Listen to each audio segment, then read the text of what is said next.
trapped underground for nearly 70 days. Families clinging to hope, praying for the 33 miners trapped more than 2,000 feet below the Earth's surface. Now, more than 2 months later, a rescue mission is finally underway to reunite the miners with their loved ones.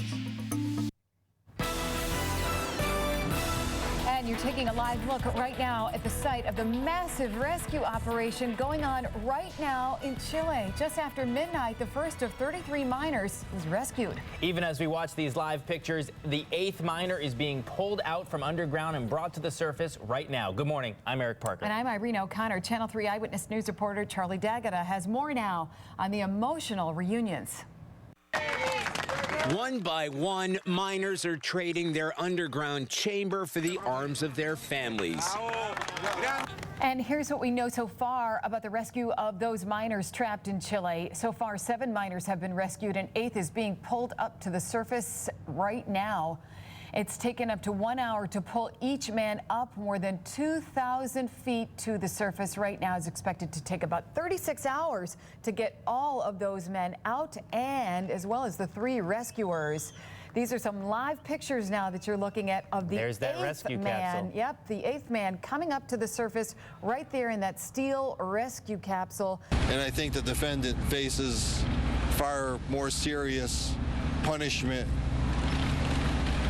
from the Lord than he can ever face from mankind. The jury in the Cheshire home invasion case decides convicted killer Stephen Hayes should get the death penalty. Good morning, everyone. I'm Irene O'Connor. And I'm Eric Parker. It's been over 3 years since Jennifer Hawk Pettit and her 2 daughters, Haley and Michaela, were brutally murdered. It took the jury 3.5 days to decide that Hayes should be executed. We have team coverage of the story this morning. Channel 3's Tina Martin has more from one of the jurors who helped decide Stephen Hayes' fate. And we'll begin with Eyewitness News reporter Matt McFarland and what's ahead for the convicted killer. Matt. We begin at 6 o'clock with breaking news in West Haven this morning, where crews are battling an overnight fire. Good morning, everyone. I'm Irene O'Connor. And I'm Eric Parker. It happened at the corner of Front Avenue and Clifton Street early this morning. We have a crew on the scene. They're gathering information. We'll bring you more information coming up in a live report. But first, we begin with more breaking news out of Windsor, where a cab driver was stabbed overnight. Police are on the scene right now on Kennedy Road in Windsor. Channel 3 Eyewitness News reporter Matt McFarland is there as well, live with the mobile newsroom. Matt. Last night was pretty chaotic when this happened. Shock and sadness in the tri-state area after a devastating crash involving a Metro North train. I couldn't even imagine how many people were in there. I lost everything. I didn't want to at the time. While federal investigators are trying to piece together what happened, the community is coming together to mourn the lives lost.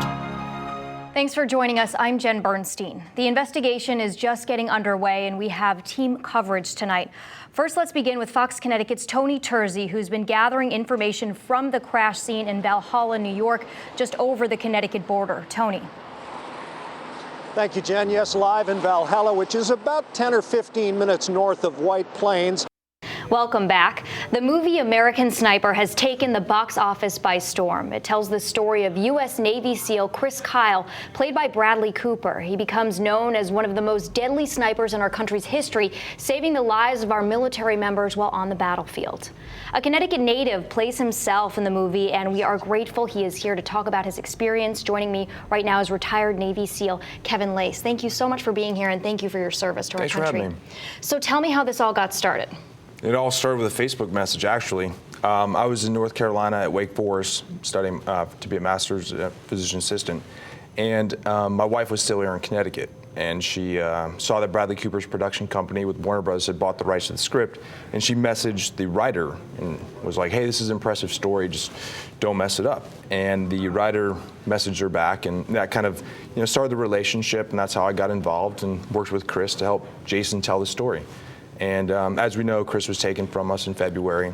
And from there, Jason came down to Texas, met a lot of the SEALs, and I started taking more of a technical part in the script. And from there, I guess the rest is history.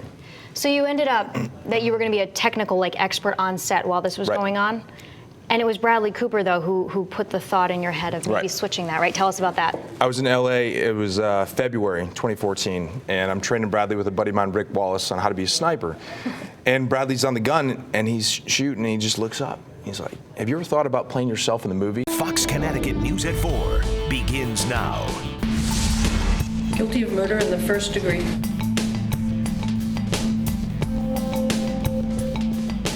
A stoic Aaron Hernandez listens as a jury declares him guilty of first-degree murder with a sentence of life in prison, while it was justice served for the family of his murder victim, Odin Lloyd.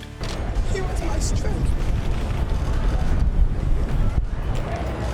I love him dearly. Hernandez showed no emotion as the guilty verdict was read this morning. Yeah, but tears were flowing in the courtroom as family members and friends of both Hernandez and his victim process the former Patriot's fate.